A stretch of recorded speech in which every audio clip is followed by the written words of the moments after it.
Injection moulding process में सबसे बड़ा चैलेंज होता है डिफेक्ट्स को आइडेंटिफाई करना और उन्हें प्रॉपरली सॉल्व करना।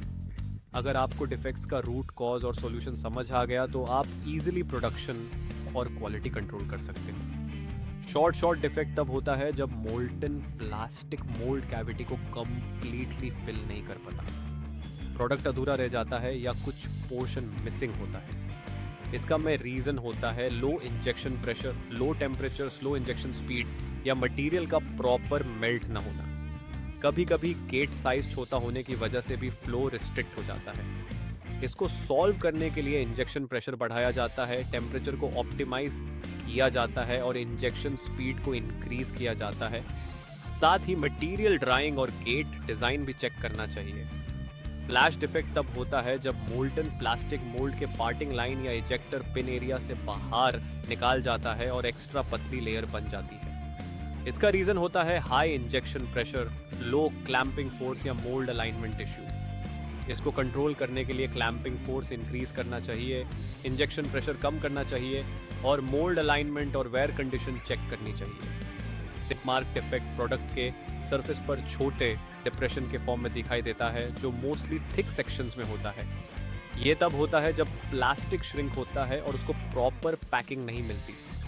इसका रीज़न होता है low holding pressure, short holding time या इम्प्रॉपर कूलिंग। इसको सॉल्व करने के लिए होल्डिंग प्रेशर और होल्डिंग टाइम इंक्रीज करना चाहिए और कूलिंग सिस्टम को इम्प्रूव करना चाहिए। बर्न मार्क डिफेक्ट ब्लैक या ब्राउन स्पॉट्स के फॉर्म में दिखाई देता है।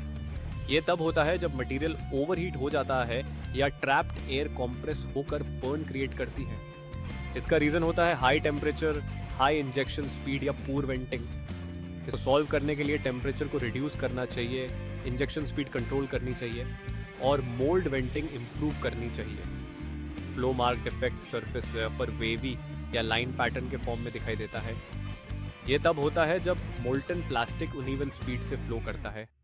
इसका रीज़न होता है लो टेम्परेचर या इनकंसिस्टेंट इंजेक्शन स्पीड। इसको सॉल्व करने के लिए टेम्परेचर को इंक्रीज करना चाहिए और इंजेक्शन स्पीड को स्टेबल और प्रॉपर सेट करना चाहिए। वेल्ड लाइन डिफेक्ट तब होता है जब तो मोल्टन प्लास्टिक फ्लो फ्रंट आपस में मिलते हैं लेकिन प्रॉपरली फ्यूज नहीं होते। ये एक विजिबल लाइन के फॉर्म में दिखाई देता है और प्रोडक्ट की स्ट्रेंथ को कम कर देता है। इसका रीज़न होता है लो टेम्परेचर, स्लो इंजेक्शन स्पीड या इम्प्रॉपर फ्लो डिज़ाइन।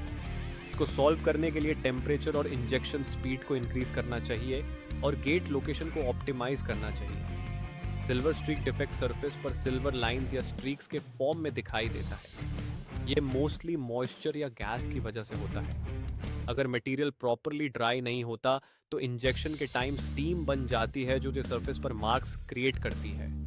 इसको सॉल्व करने के लिए मटेरियल को प्रॉपरली ड्राई करना चाहिए, बैरल टेम्परेचर को कंट्रोल करना चाहिए और कंटामिनेशन अवॉइड करना चाहिए। वॉर्पेज डिफेक्ट तब होता है जब प्रोडक्ट अपनी ओरिजिनल शेप से बेंड या ट्विस्ट हो जाता है।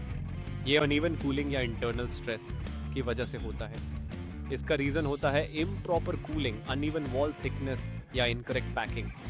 इसको सॉल्व करने के लिए कूलिंग सिस्टम को यूनिफॉर्म बनाना चाहिए, वॉल थिकनेस को बैलेंस करना चाहिए और प्रॉपर पैकिंग मेंटेन करनी चाहिए।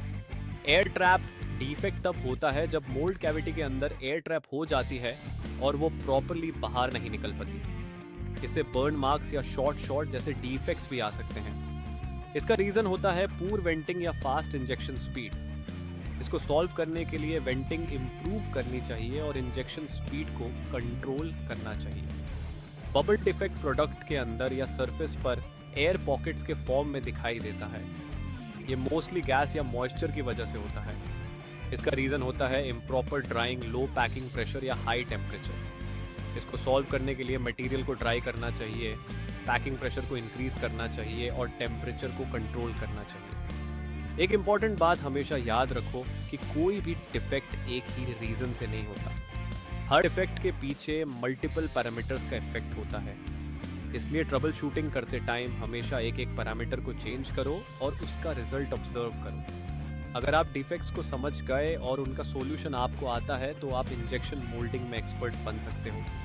यही वो प्रैक्टिकल नॉलेज है जो इंडस्ट्री में सबसे ज़्यादा डिमांड में होता है और इंटरव्यू में भी पूछा जाता है। अगर आप इस नॉलेज को रियल मशीन पर अप्लाई करते हो तो आपकी स्किल लेवल बहुत फास्ट इंप्रूव होगी और आप इजीली प्रोडक्शन और क्वालिटी दोनों हैंडल कर पाओगे। Like and subscribe for knowledge growth.